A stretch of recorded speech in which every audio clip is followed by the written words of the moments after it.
കാക്കനാട് മാവേലിപുരത്ത് സൈക്കിളിൽ നിന്ന് താഴ്ചയിലേക്ക് വീണ് കുട്ടി മരിച്ചതിൽ ഉന്നതതല അന്വേഷണത്തിന് ഉത്തരവിട്ട മനുഷ്യാവകാശ കമ്മീഷൻ. ആർഡിഒ അല്ലെങ്കിൽ സബ് കളക്ടർ റാങ്കിലുള്ള ഉദ്യോഗസ്ഥനെ നിയോഗിച്ച് സ്ഥലപരിശോധന നടത്തണമെന്ന് എറണാകുളം ജില്ലാ കളക്ടർക്ക് നിർദ്ദേശം. ASPയും PWD എഞ്ചിനീയറും പരിശോധനയിൽ പങ്കെടുക്കണമെന്നും അപകടം നടന്ന സ്ഥലത്തിന്റെ ചിത്രങ്ങൾ ഹാജരാക്കണമെന്നും ഉത്തരവ്. റംഷ CP വിവരങ്ങളുമായി ചേരുകയാണ്. റംഷ, ഇത്രയും കർശന അന്വേഷണത്തിന് ഉത്തരവിടാനുണ്ടായ സാഹചര്യം എന്താണ്?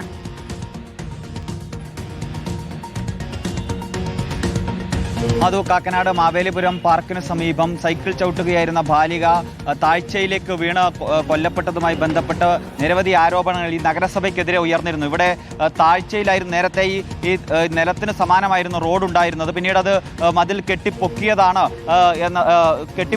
റോഡ് നിർമ്മിച്ചതെന്ന ആരോപണങ്ങൾ ഉയർന്നു വന്നിരുന്നു. അതോടൊപ്പം തന്നെ ഇതിൽ സുരക്ഷാ വേലികളൊന്നുമില്ല എന്ന ആരോപണങ്ങളും ഉയർന്നു വന്നിരുന്നു. ഇതുമായി ബന്ധപ്പെട്ടാണ് ഇപ്പോൾ മനുഷ്യാവകാശ കമ്മീഷൻ ഒരു സമഗ്രമായ അന്വേഷണം നടത്താൻ ഉത്തരവിട്ടിരിക്കുന്നത്. സബ് കളക്ടർ അല്ലെങ്കിൽ RDO നേതൃത്വം നൽകുന്ന ഒരു ഒരു സമിതി ഇത് പരിശോധന നടത്തണം, സ്ഥലം പരിശോധിക്കണം എന്നതാണ് പറയുന്നത്. അതോടൊപ്പം തന്നെ ASP ഉൾപ്പെടെയുള്ള ആളുകൾ, അതുപോലെ PWD എഞ്ചിനീയർ ഉൾപ്പെടെയുള്ള സംഘം ഈ പരിശോധനയുടെ ഭാഗമാകണം എന്ന് കൂടി പറയുന്നു. അതിനുശേഷം ഈ സമഗ്രമായ ഒരു റിപ്പോർട്ട് കമ്മീഷന് കളക്ടറുടെ നേതൃത്വത്തിൽ സമർപ്പിക്കണം എന്നത് കൂടിയാണ് ഇപ്പോൾ കമ്മീഷൻ റിപ്പോർട്ട് സമർപ്പിക്കണം എന്നുള്ളതാണ് മനുഷ്യാവകാശ കമ്മീഷന്റെ ഉത്തരവ്. റംഷ CP വിവരങ്ങൾ നൽകിയത്.